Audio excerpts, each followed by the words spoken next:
que estamos cambiando, lo que a cientos de generaciones les permitió sobrevivir, les permitió mantenerse vivos y saludables, y eso es la diversidad. No solamente poder utilizar la diversidad, sino el derecho a elegir qué y cómo nos queremos curar, cómo y qué nos queremos alimentar, cómo y qué queremos heredar en conocimientos, y eso es completamente distinto a lo que se está pretendiendo hacer con diversas leyes que dividen todos estos conocimientos y los pasan por un embudo en el cual nos podemos llegar a quedar con una sola forma de conocimiento generado por la observación, tal vez directa y con buenos métodos, pero sin tomar en cuenta todos los antecedentes de las personas que han vivido en esta tierra y la han observado y la han cuidado durante muchísimo tiempo. También impacta sobre lo que ya sabemos que tenemos que cambiar. No estamos en 1991, ni el planeta es el mismo, ni nosotros somos los mismos, ni los conocimientos de lo que ha sucedido es igual. Hoy por hoy sabemos que nuestro planeta tiene límites y que estamos viviendo la última década en la que lo podemos aprovechar exactamente de esta manera, digamos, porque después ya no va a ser así. Lo que tenemos que reducir es la dependencia, y lo que esta ley genera es aumentar nuestra dependencia. La dependencia se crea con estos registros de propiedad sobre las variedades de los cultivos y los organismos genéticamente modificados. Parte de nuestra riqueza es la agrobiodiversidad de México, y quienes nos exigen perderla es, por ejemplo, un país que tiene 331 millones de habitantes, pero el 81% habita en las ciudades. Necesita que todo sea increíblemente homogéneo y estable, y por eso el 9 cultivos ocupan el 75% del área que se cultiva en ese país. Y 3 cultivos ocupan actualmente la alimentación de Estados Unidos y también la alimentación mundial.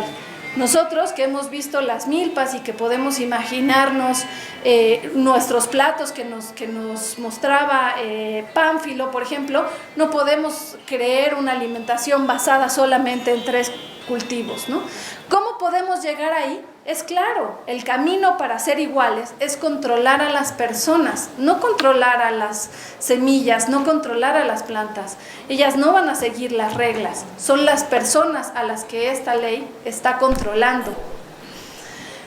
¿Qué ha pasado entonces en Estados Unidos? Pues lo vemos ahí. Ellos tenían en 1903 muchas variedades de cada uno de los cultivos que hoy poseen.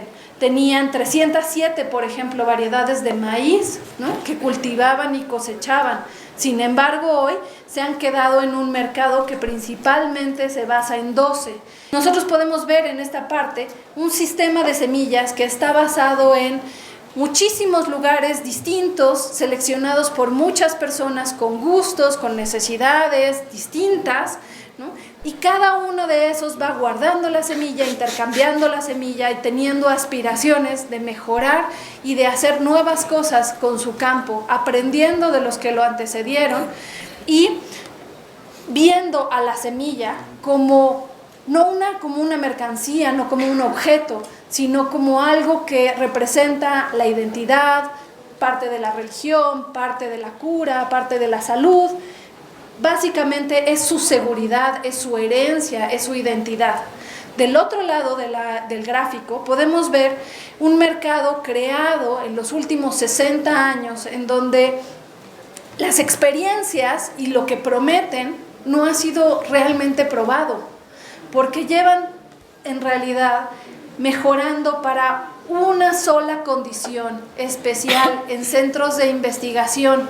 Puede solucionar ese problema, pero necesita ser increíblemente homogéneo. ¿Y por qué necesita ser homogéneo y estable? Eso quiere decir poco diverso y poco adaptable a nuevas condiciones, porque la materia que se piensa vender es la semilla. Eso es la materia que se comercializa.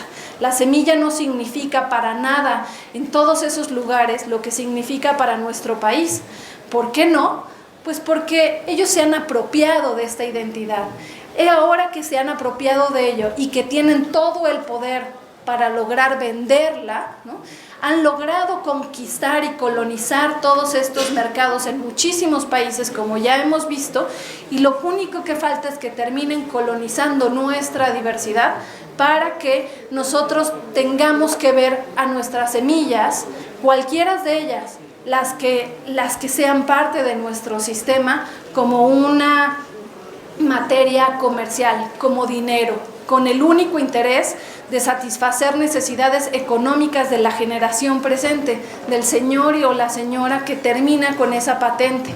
Nosotros vemos comunidades, vemos una matriz muy distinta en nuestro país, y para nosotros un cultivo no es algo comestible, forrajero, flores, es parte de nuestra identidad. Nos han dicho que las flores, ¿no?, podrían llegar a estar en este sistema. Sin embargo, nosotros nos comemos las flores son parte de nuestra identidad.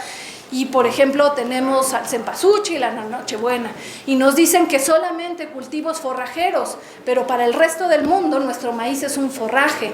Para el resto del mundo la soya también es solamente alimento para ganado, pero pregúntenles a otras personas que utilizan de la soya para otros fines. Entonces no se puede homogenizar. ¿Para qué sirve una planta? Porque depende de las personas y depende de los lugares, y por eso tenemos que proteger a toda la agrobiodiversidad junta. Si legislamos para diferentes partes de ellas, es igual de ridículo que nosotros estamos legislando, nosotros no, que están legislando para el agua, para el aire, para las futuras generaciones, y todo dividido, cuando somos un solo país que tenemos una identidad y una soberanía que proteger. Entonces, esta es en el fondo la diferencia. Esta ley pretende colonizar lo último que falta, que es la identidad de nuestros cultivos, de nuestra alimentación. Bueno, ¿cómo sabemos todo esto? Pues porque México es una de las 8 cunas de la agricultura. En México se creó la agricultura de manera independiente. Nosotros no copiamos la agricultura. ¿Qué pasa con la diversidad que es nuestra agrobiodiversidad que fue pasada, ¿no?, como en el caso del maíz y como en el caso del algodón, por ese embudo? Pues tenemos un campo, como lo vemos aquí abajo, que si lo sumamos a varias personas graduadas en las mejores universidades, en el mejoramiento genético y mucho laboratorio, etcétera, lo que podemos llegar a lograr es un poquito de diferencia, pero no hay laboratorio que logre hacer lo que hicieron miles y millones de años de evolución, de diversificación. Las variedades nativas las han cuidado muchísimos pueblos de nuestro país, y es a ellos y a ellas a quienes deberíamos de preguntarles si estamos dispuestos a ponerlos en riesgo también, ¿no? ¿Por qué? ¿Qué ha pasado? Pues México también tenía variedades comerciales, pero hoy el 100% del mercado es dominado y es controlado por las empresas transnacionales, en realidad por una de ellas, o sea que también es un gran monopolio.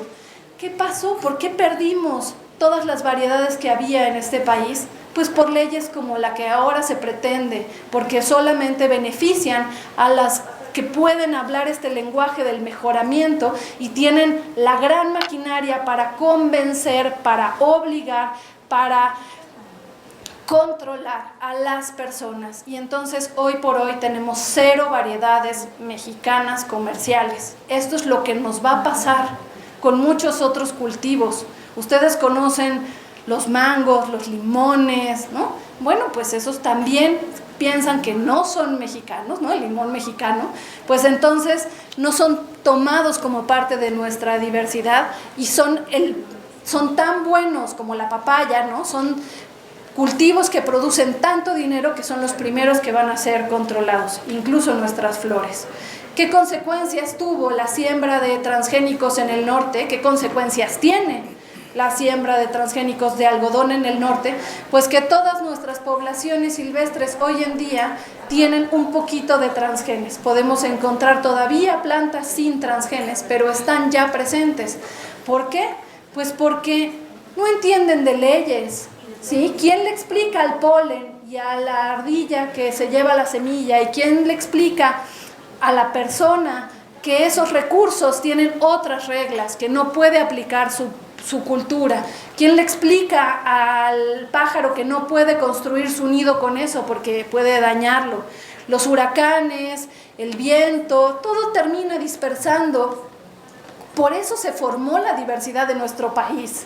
Eso está bien. Lo que está mal es que introduzcamos en él cosas que pueden dañar no solamente al algodón, sino al contexto donde se han originado todas estas variedades. El año pasado publicamos este trabajo en donde se demuestra que cada transgén que fue liberado en algodón, ahora en las poblaciones silvestres, está teniendo un efecto distinto.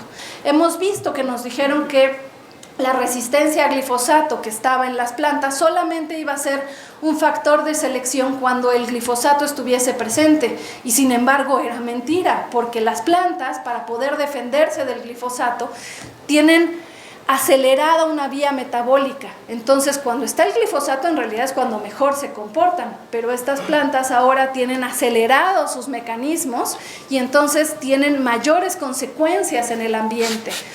Este efecto genera no solamente problemas en las plantas, sino que en las comunidades, ¿no? y en los ecosistemas. Y entonces, gracias a esto, hemos perdido también el derecho a decidir qué queríamos hacer con nuestros recursos, poder seleccionar. Ahora ya no podemos porque estos genes están patentados, son propiedad de las empresas, y si ustedes quisieran lucrar, tal vez no han decidido demandarlos, pero podrían, y con esta ley se les van a dar todos los dientes, y yo diría las garras, ¿no? y las esposas, para lograr poner en su lugar a todas las personas que según ellos no deberían de tener estos transgenes, ¿no? Hemos perdido la posibilidad, entonces, posibilidades de satisfacer los intereses de las siguientes generaciones, y estamos dañando el derecho al medio ambiente sano de ustedes y de las siguientes generaciones. De todo esto, ¿saben qué ha quedado? Cero responsables. Aún no sabemos cuáles son las alternativas para mitigar, porque eso no importa. Lo que se está investigando es cómo hacer más, cómo introducirlos, cómo vencer las leyes del país. Hay muchísimo miedo a las empresas. Este miedo genera problemas en la conservación de la agrobiodiversidad. Genera también un gran poder en las empresas. Eso es lo que les estamos dando, el poder para que vengan a hablar directamente con nuestro presidente, que vengan a hablar directamente a las cámaras, que vengan y vayan a hablar directamente con los campesinos, con todo su poder.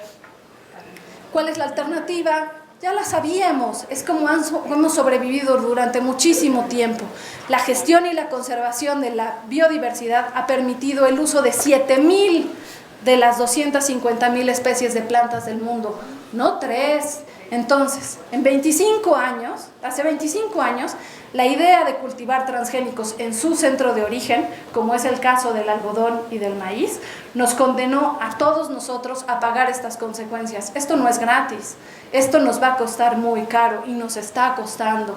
Las empresas que son dueñas del mercado y de las patentes, hoy por hoy están cabildeando esta ley. Lo están haciendo junto a los funcionarios que hace 25 años y durante 25 años han estado involucrados también en desprestigiar la información científica y aumentar los poderes de estas empresas. Cuando se aceptó que se podía sembrar maíz y algodón transgénico en México, esas personas que firmaron la solicitud aceptaron que podía haber transgenes en nuestra diversidad.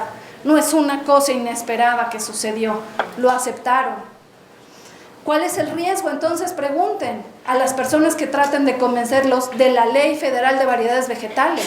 No hay que ver solo cuál será el beneficio, cuál es el verdadero riesgo. La diversidad heredada a las personas nacidas después de 1996 ya es distinta, tiene mayores riesgos, merma su derecho a decidir y con consecuencias ecológicas y evolutivas a largo plazo. Por lo tanto, está afectando los procesos que originan y mantienen la diversidad. Bueno, con esto quiero agradecer a las personas y a las comunidades indígenas, equiparables, afromexicanas, locales y a todas aquellas personas que defienden las semillas para el bien común. Está en sus manos conservar los procesos que mantienen la diversificación continua de la agrobiodiversidad y, por lo tanto, un futuro sano, seguro y suficiente para nuestras siguientes generaciones. Gracias por su atención, gracias a mi grupo de trabajo con quienes no podría lograr esto, sin ellos no podría lograr esto. Y también a la CONABIO por financiar esta investigación y guiar y aportar los conocimientos para la conservación de la agrobiodiversidad que hoy nos están permitiendo trabajar de esta manera. Muchísimas gracias.